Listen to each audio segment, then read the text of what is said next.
नमस्कार, प्रदेश के चर्चित डिबेट शो आज के फाइट में आप सभी का स्वागत है। मैं हूं आपके साथ हेमंत कुमार।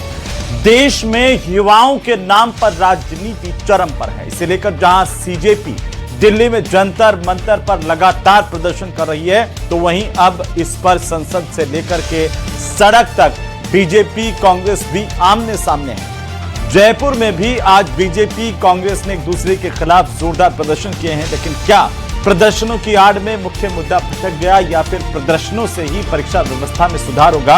आज इसी पर करेंगे प्रदेश की सबसे बड़ी चर्चा। पहले रिपोर्ट।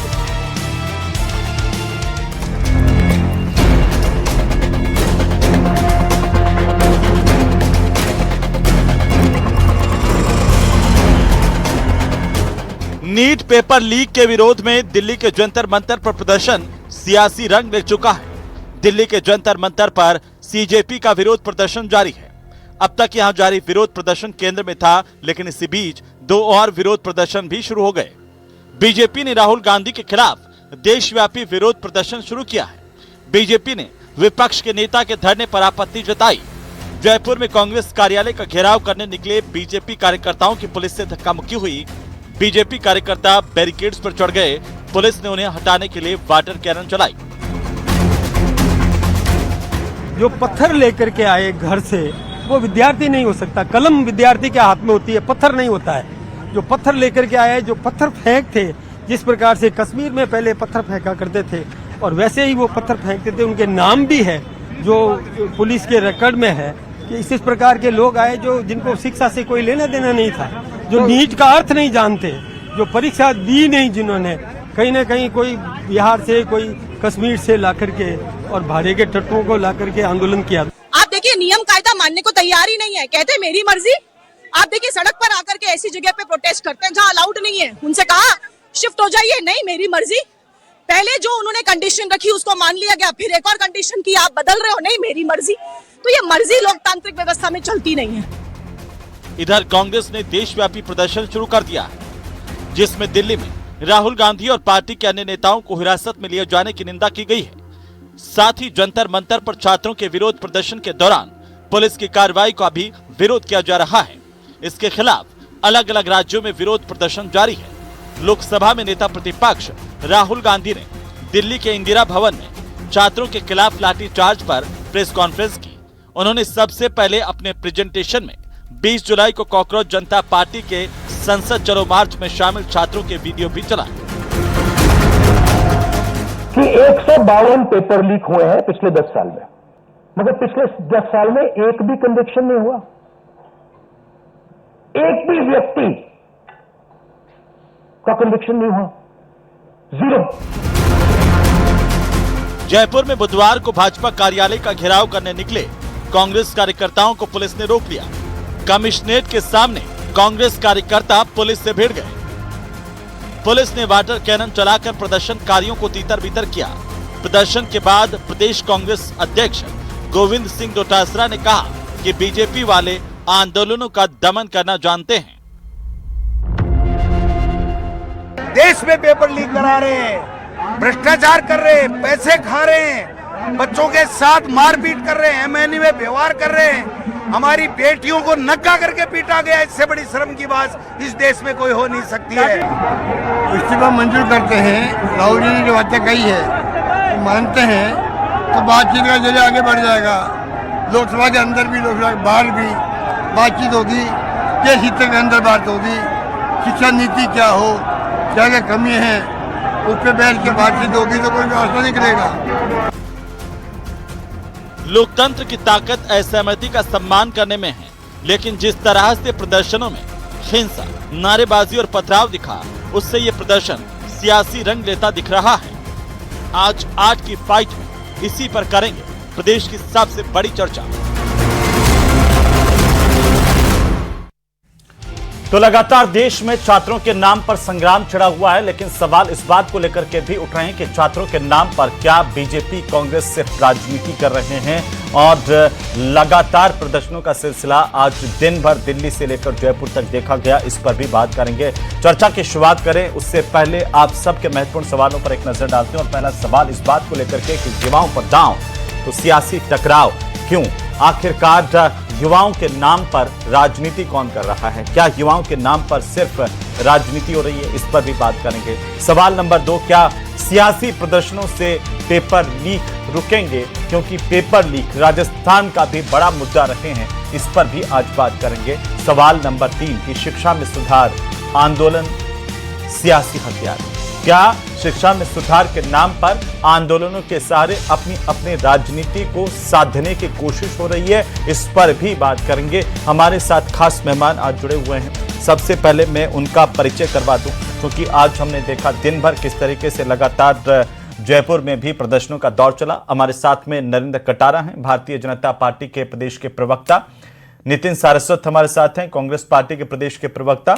डॉक्टर मिथिलेश जैमिनी हमारे साथ हैं, वरिष्ठ पत्रकार के तौर पर। सबका स्वागत है, सबका अभिनंदन है। सबसे पहले कटारा साहब, मैं आपसे शुरू करना चाहता हूं, क्योंकि आप सरकार में कांग्रेस कह रही है कि सरकार में होने के बावजूद आप छात्रों के मामलों को लेकर के, पेपर लीक के मामलों को लेकर के, नीट में सुधार हो, उसके ऊपर बात करने से कतरा रहे हैं।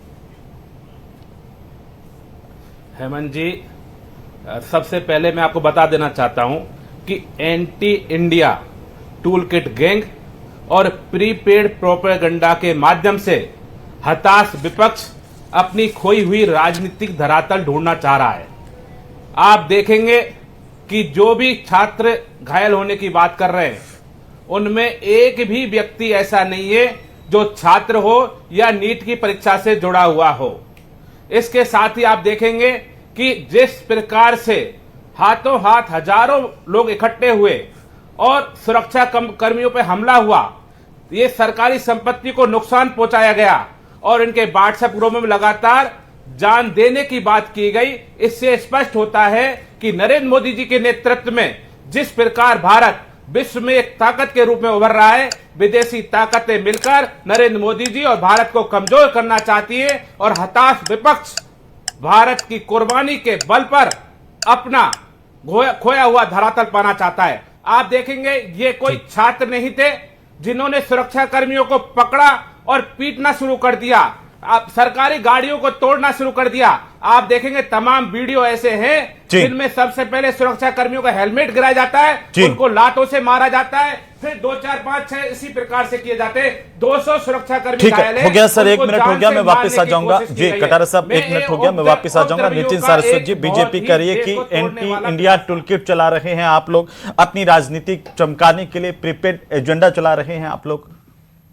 देखिए हेमंत जी, अगर यही बात है तो मैं इन प्रवक्ता महोदय को बताना चाहता हूं कि उन्हीं छात्रों से मिलने के लिए क्या नाम से आपके जेपी नड्डा जी मिले हैं, उन्हीं से आपके जितेंद्र सिंह जी ने भी करे और उनसे तमाम लोग संपर्क में बताए जा रहे हैं।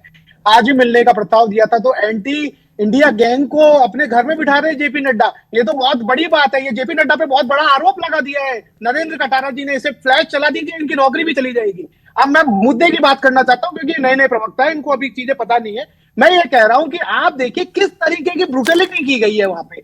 आप देखिए वो बच्चे क्या मांग रहे थे। वो मांग रहे थे कि जिस व्यक्ति के मंत्री रहते इतने सारे पेपर लीक हो गए, कोई जीरो कन्विक्शन है, उस व्यक्ति को इस्तीफा। मैं तो कह रहा हूं अगर थोड़ी सी भी गैरत होती तो उस व्यक्ति को खुद इस्तीफा दे देना चाहिए था। आप इतने बच्चे प्रोटेस्ट कर रहे हैं, पूरे देश में बोल रहे हैं, इतने आक्रोश है, और उसके बावजूद वो व्यक्ति मुस्कुरा रहा है, किस तरीके से हंस रहा है। और ये सरकार तो हर बात में चर्चा है। एक बोल रहे स्थगन प्रस्ताव देके इस पर चर्चा कीजिए, और जो ब्रूटलिटी जो हुई है प्रधानमंत्री उसके लिए माफी मांगे, इनका इस्तीफा हो, प्रॉपर चर्चा हो। एक निवेदन है मेरा आप दोनों से, निवेदन है कि व्यक्तिगत मत होइए, आप भी व्यक्तिगत टिप्पणी कटारा साहब को लेकर के मत कीजिए, कटारा जी भी आप पर व्यक्तिगत टिप्पणी नहीं कीजिए। कौन नया है कौन पुराना है ये जनता तय कर लेगी, सब जानते हैं और इससे कोई फर्क नहीं पड़ता है। जी तो आप ब्रेकिंग चला दीजिए कि एंटी गैंग से बात करिए। ठीक है, मैं वापस आ जाऊंगा, एक मेहमान और है जिनकी 1 मिनट की मैं टिप्पणी ले लूं, उसके बाद में वापस आ जाऊंगा। जी, लेकिन सारस्वत साहब, व्यक्तिगत टिप्पणी मेरा अनुरोध है कि आप भी नहीं करेंगे। आप भी सम्मानित है, कटारा साहब भी सम्मानित है, दोनों राष्ट्रीय पार्टियों के प्रदेश के प्रवक्ता हैं, और इसलिए मैं आपसे ये निवेदन कर रहा हूं, दोनों से निवेदन कर रहा हूं। हेमंत जी, उन स्टूडेंटों को एंटी इंडिया गैंग बता रहे हैं, और आप कह रहे हैं कि मैं क्या नाम से, मैंने तो इनके कई बात कही है। नहीं, आप इन पर व्यक्तिगत टिप्पणी तो व्यक्तिगत। जी, अच्छा, क्या वो बच्चे एंटी इंडिया गैंग के हैं कि पहले वो उसका जवाब वो दे देंगे, और आपने जो बात की उसका जवाब दे देंगे वो। जी ठीक है, सरसो साहब ठीक है, मैं वापस आ रहा हूं, एक बार जैमिनी जी के पास चलूं, मैं जैमिनी जी की एक टिप्पणी ले लूं, उसके बाद मैं वापस आ रहा हूं। मिथिलेश जैमिनी साहब, क्या छात्रों के नाम पर से बीजेपी कांग्रेस राजनीति कर रहे हैं? राजस्थान में भी पेपर लीक बड़ा मुद्दा रहा है। आज भी हमने देखा कि जैसलमेर के एक निजी कॉलेज को लेकर के जिस तरीके से फ्लाइंग टीम आई जयनारायण व्यास विश्वविद्यालय की, उसने हिंदी साहित्य के अंदर गड़बड़ पकड़ी, नकल पकड़ी, 93 कॉपियां सीज की गई हैं। देखिए हेमंत जी, मुझे लगता है कि कॉकरोचों की लड़ाई में क्रोकोडाइल आ गए हैं और ये सियासत चमकाने के लिए सारा हो रहा है। आपको याद है जब प्रियंका गांधी चुनाव प्रचार के दौरान आई थी, अशोक गहलोत मंच पर बैठे हुए थे, प्रियंका गांधी ने कहा था पेपर लीक राष्ट्रीय समस्या है। इनको आपको याद है सचिन पायलट ने क्या कहा था कि ऐसा कौन सा जादूगर है जो रीट का एक पेपर तो लीक करके चला गया और दूसरा छोड़कर चला गया? ऐसा चोर मुझे तो आज तक नहीं मिला। तो कहीं ना कहीं ये एक नेशनल प्रॉब्लम है और इसके माध्यम से आप कह रहे धर्मेंद्र प्रधान का इस्तीफा मांग लो। मैं कहता हूं राहुल गांधी जी 2024 में जब एंटी चीटिंग बिल आ रहा था, आप कितनी बार बोले लोकसभा में बता दीजिए। दूसरा इंपॉर्टेंट चीज, काश राहुल गांधी जी जब राजस्थान में पेपर लीक हो रहे थे अशोक गहलोत जी का इस्तीफा ले लेते, गोविंद सिंह डोटासरा का इस्तीफा ले लेते। उन्होंने भी तो नौजवानों के साथ हत्या की। अगर वास्तव में राहुल गांधी चाहते हैं ये मुद्दा उनकी पार्टी को खड़ा करे तो सबसे पहले वो तय करे कि अशोक गहलोत को अगले चुनाव में नहीं लड़ाएंगे क्योंकि उनके राज में पेपर लीक हुए और गोविंद सिंह डोटासरा के राज में रीट की चीट हुई। तय करे आज राहुल गांधी घोषणा कर दे कि मैं दोनों को पार्टी से बाहर करता हूं क्योंकि ये भी पेपर लीक के दोषी हैं, इनके हाथ भी खून से सने हुए हैं। अगर धर्मेंद्र प्रधान का इस्तीफा चाहिए तो सबसे पहले नजीर पेश करिए, इन दोनों को बाहर करिए और संकल्प करिए ये नई कांग्रेस है।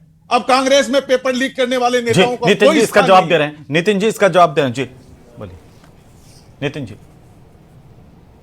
देखिए, मैं मिथिलेश जैमिनी जी को याद दिलाना चाहता हूं कि जो एंटी चीटिंग बिल आया था वो राजस्थान में जो चीटिंग बिल था उसका 90% कॉपी अगर आपने नहीं पढ़ा। और दूसरी बात, यहाँ पे 152 पेपर लीक हो गए, 0 कन्विक्शन है। यहाँ पे यूपीए सरकार में 128 पेपर लीक हुए थे। यहाँ पे लोगों को गिरफ्तार किया गया था और उसको मैं कहा गया था कि आप बड़े से बड़ी चीजों को लेकर आइए। जैमिनी जी, एजेंडा चलाने से नहीं चलेगा, बच्चों का साथ दीजिए। आज जो बच्चे रातों के अंदर पड़े हुए हैं, एजेंडा चलाने से नहीं चलेगा। जो एजेंडा चला रहे हैं, एजेंडा से नहीं चलेगा। बच्चों के समर्थन में बोलिए, बच्चों के समर्थन में बोलिए। मैं बता रहा हूँ, राजस्थान में कानून बनाया, राजस्थान में आरपीसीएस के सदस्य को गिरफ्तार किया, तमाम लोगों को पदों से हटाया, तमाम जगह जांचे को। आप किस तरीके की बात करते हो? अशोक गहलोत जी ने कहा कि ये आराम से बोलिए, मैं आ जा रहा हूँ। जी ठीक है जी। एजेंडे से कहा सच्चाई ढूंढनी पड़ेगी आपको। आज आपको सच्चाई ढूंढनी पड़ेगी। 152 पेपर लीक हो गए और 0 कन्विक्शन है। 152 पेपर लीक के बाद 0 कन्विक्शन है। 152 पेपर लीक के बाद 0 कन्विक्शन है। ठीक है नितिन सारस्वत जी, ठीक है। नरेंद्र कटारा जी वो कह रहे हैं कि देश में 152 पेपर लीक हो गए लेकिन 0% कन्विक्शन है। जी हेमंत जी, तो मैं आपसे ये कह रहा हूं कि नीट का पेपर लीक हुआ, लोगों को लगातार गिरफ्तार किया और आदरणीय प्रधानमंत्री जी स्पष्ट कहा कि पेपर लीक से बड़ा कोई पाप नहीं हो सकता, जो भी इसमें दोषी होगा उसको बख्शा नहीं जाएगा। मैं जैमिनी जी की बात को आगे बढ़ाता हूं। क्यों अशोक गहलोत से राहुल गांधी और प्रियंका गांधी नहीं पूछते कि तुम्हारे टाइम पे 19 से 19 पेपर लीक हुए, तुमने इस्तीफा क्यों नहीं दिया? अशोक गहलोत ने अजमेर से जयपुर तक यात्रा निकाली, अशोक गहलोत के खिलाफ अशोक गहलोत ने इस्तीफा क्यों नहीं दिया? एक बार सुन तो लीजिए नितिन जी, फिर आपके पास ही आ रहा हूं, आप अपना जवाब दे देना, उनको बोलने तो दीजिए। 4 आरएस अधिकारी बनते हैं, सुन तो लीजिए। क्या वो इतने पढ़े लिखे थे? एक ही परिवार के बच्चे जो आरएस अधिकारी, उनसे डोटासरा जी से इस्तीफा क्यों नहीं लिया? मैंने कहा anti India tool kit gang, उसके लिए मैं बता दूं वहां क्या नारे लगते हैं, आप देख लीजिए। वहां नारे लिखते हैं अल्लाह जिंदा रहेंगे, वहां माता सीता का अपमान किया जाता है, वहां राम मंदिर का अपमान किया जाता है, वहां कश्मीर और लद्दाख के नाम पे लोगों को भड़काने की कोशिश की जाती है, वहां किसान और मुसलमानों के नाम पे लड़ाने की कोशिश की जाती है, वहां ब्राह्मणवाद से मुक्ति की बात की जाती है। वो कहां नीट की कोई एक भी वीडियो बता दे जो उन उपद्रवियों ने नीट की बात की हो, क्योंकि नीट के बच्चे तो काउंसलिंग करा रहे हैं, नीट के बच्चे टॉप कर रहे हैं। एक दर्जी के बेटे ने नीट का एग्जाम टॉप किया है, उससे बहुत शानदार कॉलेज उसको मिला है। वो बच्चे खुशियां मना रहे, मिठाई बांट रहे। ये भारत के विकास के विरोधी, ये भारत की एकता को तोड़ने वाले लोग विदेशी ताकतों में बिक रहे, और कांग्रेस सहित विपक्ष जो हताश है, जो अपनी जमीन खो चुका है, जो राहुल गांधी के नेतृत्व में 100 चुनाव हार चुका है, वो देश की बलि लगाकर अपनी खोई हुई जमीन पर नीतीश सारस्वत जी जवाब दे रहे हैं। ठीक है, नीतीश सारस्वत जी जवाब दे रहे हैं। नितिन जी कह रहे हैं कि एजेंडा चला रहे हैं वहां पर, और आज भाजपा के जो प्रदेशाध्यक्ष हैं मदन राठौड़, उन्होंने भी कहा कि प्रदर्शन करने वाले जो है वो ट्रेंड पत्थरबाज थे और इनमें से एक भी स्टूडेंट नहीं था। मदन राठौड़ ने भी आज ये बात कही। नितिन जी, हेमंत जी, मैं आपको कह रहा हूं, देखिए मैं ये कहना चाह रहा हूं कि पहले तो बीजेपी की जो स्टेट यूनिट, पहले बीजेपी की स्टेट यूनिट और सेंट्रल यूनिट ये डिसाइड कर ले कि वो स्टूडेंट है नहीं और उनकी मांग जायज है कि नहीं। जेपी नड्डा उनको बुलाते, जेपी नड्डा अस्पताल में मिलने जाते हैं, जेपी नड्डा कहते हैं कि उनकी बहस करने के लिए हम तैयार हैं, लेकिन अपने तरीके से करेंगे, नहीं करेंगे, इस्तीफा नहीं लेंगे। पहले तो ये तैयार कर लीजिए। मेरे को लग रहा है कि दोनों के बीच कोई कोऑर्डिनेशन नहीं है। पर इंपॉर्टेंट बात यह है, देखिए 152 पेपर लीक होते हैं, किसी को सजा नहीं होती है। और सबसे इंपॉर्टेंट बात क्या है, इसके अंदर खुलासा कौन करता है? खुलासा बच्चे करते हैं। सीबीएसई के अंदर देखिए, आपने बीच में बोल रहे हैं, आपने सबको मेरे बीच में बोल रहे, आपने टोका ले मैं सवाल क्या हमारी पत्रकार बहनों को खींच के ले जाना, उन पत्रकार बहनों के साथ मारपीट करना, कौन सा छात्र ऐसा कर सकता है? कौन सा छात्र जान की बाजी लगाएगा? नीट के बच्चे तो काउंसलिंग करा के ट्रेनिंग के लिए जा रहे हैं, हताश विपक्ष के साथ, और विपक्ष के पैसे पे बिके हुए लोग हमारी पत्रकारों को मार रहे हैं, हमारी संपत्ति को नुकसान पहुंचा रहे हैं। आप कहते हो कि छात्र है, तुम बहुत भूल जाओ, इस देश में कभी चुन के नहीं आएगी कांग्रेस। नीट को लेकर के इस वक्त हनुमान बेनीवाल क्या कह रहे हैं, सुन लेते हैं। उन्होंने डिमांड सही रखी, और मेरी एक राहुल गांधी जी की शिकायत है कि उनको जंतर मंतर पे कांग्रेस के सांसदों का एक डेलीगेशन, या खुद को या परिवार से जितना वो अभी दुखी हो रहे हैं, वो उस वक्त अगर दुखी 19 तारीख को हो जाते या 20 को हो जाते तो ये बच्चे इतने लाठीचार्ज के शिकार नहीं होते। सरकार को लग जाता पूरा विपक्ष एक है और बच्चों के साथ है, उस वक्त तो सुधली नहीं। और अब एक से एक करके कि भाई क्रेडिट किसी और को नहीं मिले, क्रेडिट की जंग यहाँ चालू हो गई लोकसभा के अंदर। लेकिन आप लोग अलग अलग नहीं हो जा रहे, राव, मतलब विपक्ष एक बार कह रहे हैं। हनुमान बेनीवाल ने सवाल उठाया कि क्रेडिट की जंग चालू हो गई, और नितिन जी मैं चाहता हूं कि इस पर आपका रिएक्शन क्या है? कि वो हनुमान बेनीवाल तो आप ही के सहयोगी हैं, वो कह रहे हैं कि इन बच्चों पर लाठीचार्ज नहीं होता, अगर राहुल गांधी पहले जाग जाते और राहुल गांधी जी इनके साथ में या फिर जो कांग्रेस पार्टी का डेलीगेशन इनसे जाकर के मिल लेता। देखिए, मैं सबसे पहले यह बताना चाहता हूं कि मैं जो इंपॉर्टेंट बात थी पहले उसका चर्चा, जो मेरा सवाल अधूरा, मैं ये कह रहा हूं कि ये देखिए, आप नीट का पेपर लीक हुआ और बार बार लीक हुआ, लेकिन इसको खुलासा किसने किया? बच्चों ने। किस तरीके से सेंटर पे आके सेंटर वाले ने कहा। ओएसएम का जो खुलासा हुआ, सीबीएसई के अंदर जो ऑनलाइन स्क्रीन मार्किंग है, उसके अंदर कितना बड़ा करप्शन है, ये किसने? 17-18 साल के बच्चों ने ये खुलासा किया। आप देखिए, इस पार्टी का इतिहास व्यापम वाला है। ये व्यापम में किसी का 152 पेपर लीक के बाद में किसी को सजा नहीं होती है। और आज जो बच्चों को जिस तरीके से महिलाओं को घसीटा गया, अब हनुमान बेनीवाल के बयान पर आ जाइए। उन्होंने कहा कि ये क्रेडिट की लड़ाई है, आप लोग क्रेडिट लेने के लिए लड़ रहे हैं। वो जो हेमंत जी, मैं ये कह रहा हूँ, आ रहा हूँ सर, एक मिनट। मैं ये कह रहा हूँ, आज के लिए सबसे पहले जरूरी क्या है? जिन बच्चियों के वो डंडा घुसा, जिनको डंडा घुसाया गया, जिनके सिर फोड़ दिए गए, जिनको घसीटा गया, जिनको मारा गया। सर, वो बयान तो देख लीजिए, जब आपकी सरकार थी तब क्या कहा था जेमिनी साहब? ठीक है जेमिनी साहब, क्या ये क्रेडिट की लड़ाई? हमारे साथ मनोज मीणा जी भी जुड़ चुके हैं। दिल्ली के अंदर मनोज जी, आपका स्वागत है। मैं आता हूँ आपके पास में। जेमिनी साहब पहले बोले। के सामने उपेंद्र यादव के बाल उखाड़ लिए थे अजमेर की जेल में, जब उसने पेपर लीक के खिलाफ प्रदर्शन किया था। भूल गए नितिन जी, भूल गए उपेंद्र यादव को कैसे मारा था? इनको छोड़ दीजिए। आप भूल गए, बच्चियों को मारा गया, आपने किस तरीके से मुख्यमंत्री का पीएसओ पेपर लीक में शामिल था। अरे ठीक है मनोज मीणा जी, ठीक है जी, ठीक है मनोज मीणा जी, क्या युवाओं के नाम पर सिर्फ राजनीति हो रही है? क्रेडिट लेने की होड़ मची हुई है? ठीक है मनोज मीणा जी, ठीक है नीतीश सारस्वत जी, ठीक है, हो गया सर। कपड़े फाड़े गए मनोज जी, ये एजेंडाधारी जो लोग हैं ना, बच्चियों के भी सगे नहीं है। ये क्या युवाओं के नाम पर सिर्फ राजनीति हो रही है? आवाज आ रही है? हाँ बोलिए।